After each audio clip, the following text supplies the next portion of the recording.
வாங்க கதைக்குள்ள போகலாம். தென்கிழக்கு தேன்சிட்டு. தேன்சிட்டு அத்தியாயம் 1.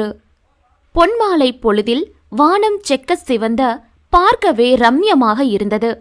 சாலையில் இருபுறமும் வாய்க்கால், அதை தாண்டி காற்றில் சாய்ந்து ஆடும் நெல் நாற்றுகள் தன் முத்து முத்தான மணிகளை தாங்கியவாறு வெட்கத்தில் தலைகுனிந்து நிற்க, நடுவில் புதிதாக போடப்பட்ட தார் சாலை.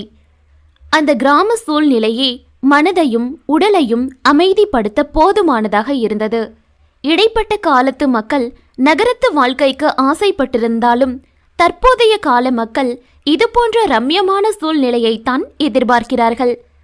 நகரத்து மக்களே விரும்பும் போதும் கிராமத்தில் பச்சையுடனே பிறந்து பச்சையோடே வளர்ந்து நிற்கும் மக்கள் இதை விட்டு நகர வாழ்க்கைக்கு செல்ல விரும்புவார்களா?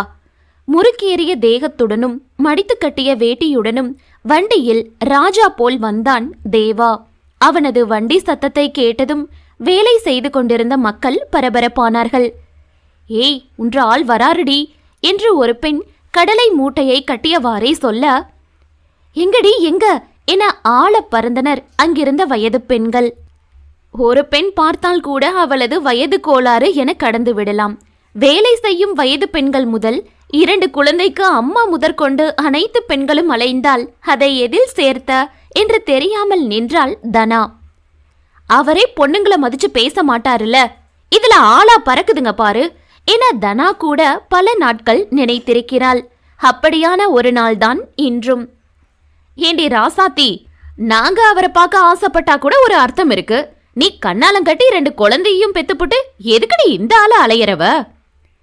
கண்ணுக்கு குளிர்ச்சியா இருந்தா பாக்குறதுக்கு என்னடி வயசு கேக்குது? அவரோட கட்டுமஸ்தான உடம்புக்கு என்ற புருஷன் பக்கத்துல கூட நிக்க முடியாது என பெருமூச்சு விட்டவள், கூட வாழ்ற கொடுப்பனதான் இல்லாம போயிடுச்சு, கண்ணலையாவது நிரப்பிக்கிறனே, அப்படியாவது மனசு நிறைஞ்சு போகட்டும் என்றாள். ஆறு கண்டா, கண்ணால பார்த்து பார்த்தே அடுத்த புள்ளைய பெத்தாலும் பெத்து புடுவ என வயசான பெண் சொல்ல மொத்த கூட்டமும் சத்தமாக சிரித்தது. இவர்கள் பேச்சு காதில் கேட்டாலும் அவன் குணம் இவள் மட்டும் தானே கண்டு வைத்திருக்கிறாள். அதனால் அவர்கள் பேச்சுவார்த்தையில் கலந்து கொள்ளாமல் தள்ளி நின்று கடலையை மூட்டையில் அள்ளிக்கொண்டிருந்தாள் தனா.